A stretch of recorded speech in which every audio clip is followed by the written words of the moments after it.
युग बदल चुका है और हम नहीं चाहते हैं कि डिजिटल के क्षेत्र में हैव्स एंड हैव्स नॉट की स्थिति बन जाए। देश के लिए समान रूप से, और इसलिए दुनिया के अंदर बड़े गर्व के साथ हम कहते हैं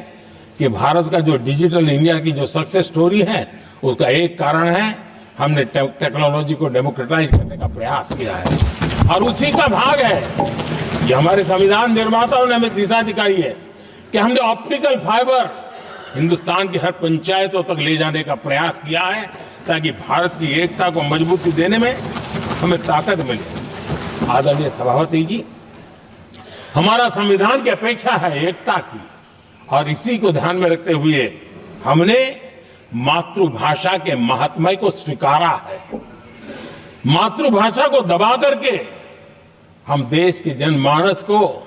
संस्कारित नहीं कर सकते और इसलिए हमने न्यू एजुकेशन पॉलिसी में भी मातृभाषा को बहुत बल दिया है और अब मेरे देश का गरीब का बच्चा भी मातृभाषा में डॉक्टर इंजीनियर बन सकता है क्योंकि हमारा संविधान सबसे पीछे है, उनकी सबसे दरकार करने का हमें आदेश देता है। इतना ही नहीं, हमने क्लासिकल लैंग्वेज की दिशा में भी कई लैंग्वेजेस जो जिनका हक बनता था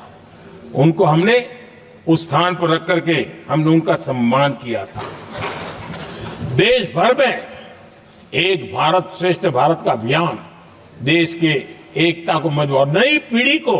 वो संस्कारित करने का काम हमारी तरफ से चल रहा है। आदरणीय सभापति जी, काशी तमिल संगमम और तेलुगु काशी संगमम ये आज एक बहुत बड़ा इंस्टीट्यूशनलाइज हुआ है और समाज के निकटता को मजबूती देने का एक सांस्कृतिक प्रयास भी हमारा चलता रहा है क्योंकि उसका कारण यही है कि संविधान की मूल धारा में भारत की एकता का महात्म्य स्वीकार किया गया है और उसको हमें बल देना चाहिए।